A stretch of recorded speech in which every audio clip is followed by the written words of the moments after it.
वे अपनी अपने घर को लौट गए। श्री कृष्णचंद्र का यह परम उत्तम विचित्र चरित्र मनुष्यों के महान पापों को हर लेने वाला है। जो भक्तवर पृथ्वी पर इस चरित्र को सुनता है वह उत्तम लोकों में जाता है, यानी कि उत्तम गोलोक धाम में जाता है। जय श्री कृष्णा भक्तों, राधे राधे। वैष्णव परिवार भक्ति रस में आपका बहुत बहुत स्वागत है। आज के एपिसोड में हम श्रवण करेंगे श्री कृष्ण का ब्रज से लौटकर मथुरा में आगमन। कहते हैं कि भागवत और वेद श्रवण करना कभी भी नहीं छोड़ना चाहिए, तो जब भी समय मिले तो इसका श्रवण करना उचित रहता है। तो आज हम श्रवण कर रहे हैं किस प्रकार भगवान मथुरा को लौटते हैं। श्री नारद जी कहते हैं, राजन, साक्षात भगवान श्री कृष्ण ब्रज में कई दिनों तक रहकर सबको अपना दर्शन दे मथुरा जाने को उद्यत हुए। जब भगवान मथुरा जाने के लिए तैयार हो जाते हैं, 9 नंदो 9 उपनंदो 6 वृषभानुओं तथा वृषभानुवर और ब्रजेश्वर नंदराज से मिलकर कलावती यशोदा अन्यान्य गोपियों तथा गौओं के गणों से भी भेंट करके आश्वासन और ज्ञान दे सबसे विदा लेकर माधव चंचल अश्वों से जुते हुए अपने दिव्य रथ पर आरूढ़ हो मथुरा जाने की इच्छा से नंदगांव से बाहर निकले। उनके पीछे पीछे समस्त मोहित ब्रजवासी बहुत दूर तक गए। वे माधव के अत्यंत कष्टमय विरह को भी नहीं सह सके, क्योंकि सबको भगवान से प्रेम था। जिन्हें भूमंडल पर कभी एक बार भी श्री विष्णु का दर्शन हुआ हो, उन्हें भी उनका विरह दुस्सह हो जाता है। जिसने भगवान की छवि को देख लिया वो तो मोहित हो ही जाएगा। फिर जिन्हें प्रतिदिन उनका दर्शन होता रहा हो, उनको उनके विरह से कितना दुख होता होगा, इसका वर्णन कैसे किया जा सकता है। नरेश्वर औपलक नेत्रों से श्रीधर के मुंह की ओर देखते हुए समस्त ब्रजवासी गोप स्नेह संबंध के कारण प्रेम विवल होकर के उनसे बोलते हैं।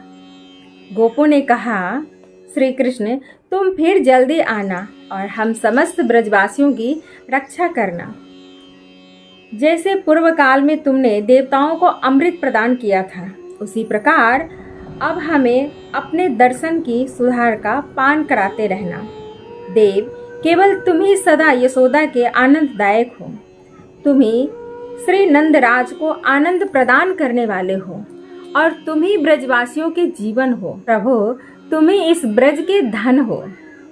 जैसे निधाग से जले हुए प्राणी को शीतल जल प्राप्त हो जाए, सर्दी से पीड़ित मनुष्य को जैसे आग मिल जाए, ज्वर से आर्त पुरुष को उपयुक्त औषधि प्राप्त हो जाए और मरे हुए मानव को भी जैसे मंगल में अमृत मिल जाए, तो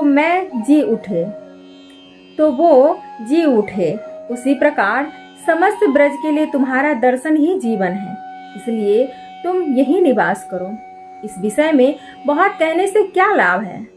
हमारे इस जन्म अथवा पूर्व जन्म में जो कुछ भी पुण्य हुआ हो, उसके फल स्वरूप हमारा चित्त सदा तुम्हारे चरणार बिंद में लगा रहता है। जिनका चित्त तुम्हारे चरण कमल में लगा हुआ है, वे भक्त जन तुम्हें सदा ही प्रिय हैं। तुम प्रकृति से परे गुण हो, तथापि अपने भक्तों के लिए सगुण हो जाते हो। तुम्हें अपने भक्त से अधिक प्रिय शिव, ब्रह्मा और लक्ष्मी भी नहीं है। श्रवण कर रहे हैं ना आप, क्योंकि भगवान को अपने भक्त से प्रिय कोई भी नहीं है। जो ब्रह्मपद आदि की अभिलाषा को छोड़कर तुझ भगवान का निष्काम भाव से भजन करते हैं, वे युक्तचित पुरुष ही शांत एवं निरपेक्ष सुख का अनुभव करते हैं। श्री नारद जी कहते हैं, राजन, यो कहकर वे सब गोप प्रेम से विह्वल हो श्री कृष्ण के देखते देखते आनंद के आंसू बहाते हुए रोने लगे। भगवत वत्सल भगवान श्री कृष्ण के मुख पर भी अश्रु की धारा बह चली थी। वे प्रसन्न चित्ता परमेश्वर उन विरह विह्वल गोपों से बोलने लगते हैं। श्री भगवान कहते हैं, ब्रजवासियों, तुम सब मेरे प्राण हो और मेरे परम प्रिय हो। मेरा हृदय तुम लोगों में ही स्थित है, केवल शरीर अन्यत्र दिखाई देता है।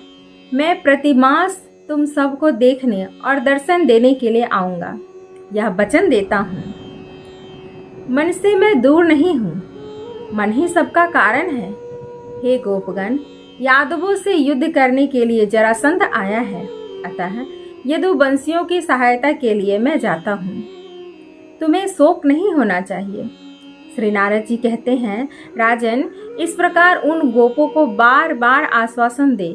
फिर लौटकर यशोदा सहित नंदराज को दूसरे रथ पर बिठाया और श्रीदामा आदि सखाओं को साथ लेकर के उद्धव सहित रथ पर आरूढ़ हो गए। वे सर्व कारण भगवान मथुरा को चले गए। वीर, जब तक रथ उसमें जुटे हुए 100 वेगशाली घोड़े और फहराती पताका से युक्त तिरंगा ध्वज तथा उड़ती हुई धूल दिखाई देती रही, तब तक अन्य ब्रजवासी वहीं खड़े रहे। फिर वे अपने अपने घर को लौट गए। श्री कृष्णचंद्र का यह परम उत्तम विचित्र चरित्र मनुष्यों के महान पापों को हर लेने वाला है। जो भक्तवर पृथ्वी पर इस चरित्र को सुनता है वह उत्तम लोकों में जाता है, यानी कि उत्तम गोलोक धाम में जाता है, जो भगवान श्री कृष्ण के परम प्रिय स्थान है। तो हम लोग भी श्रवण के माध्यम से गोलोक धाम पधार सकते हैं।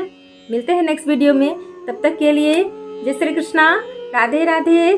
चैनल को अभी तक आपने सब्सक्राइब नहीं किया तो प्लीज़ चैनल को सब्सक्राइब कर लीजिएगा। अब वीडियो को जरूर पूरा देखिएगा, हमें कमेंट करके जरूर बताइएगा कि आपको कैसा लगा।